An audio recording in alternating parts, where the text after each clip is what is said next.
Today, Governor Bill Lee said that a major disaster declaration for Nashville will help residents and businesses get back on their feet.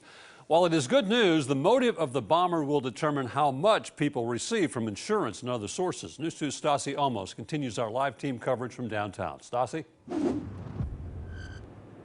Well, Bob, if the bombing is deemed to be terrorism, there's a good chance that people will have to cover these repairs all by themselves. As we know, insurance comes at different coverages. So a car running into your home or your business might be covered by insurance. Possibly an RV blowing up outside could be covered by insurance. But if it is deemed terrorism, that's a whole separate insurance people often do not pay for. So as we wait for a final determination from the FBI, business owners and residents' insurance claims will be in limbo. A Nashville lawyer and former federal prosecutor familiar with the laws says because the bomber, Anthony Warmer, is already deceased, criminal charges won't deem it terrorism, which means the FBI would have to connect Warner to evidence that what he did was deliberately against politics or government. And if they do, he adds, many people, including our city infrastructure, are going to need assistance.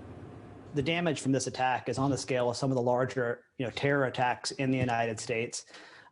Almost 50 businesses, hundreds of people displaced, things really destroyed. I think we're going to learn a little bit more about what the damage was to the infrastructure, not just at the AT&T building, but also things like the sewer or the electrical lines, which you don't necessarily think about.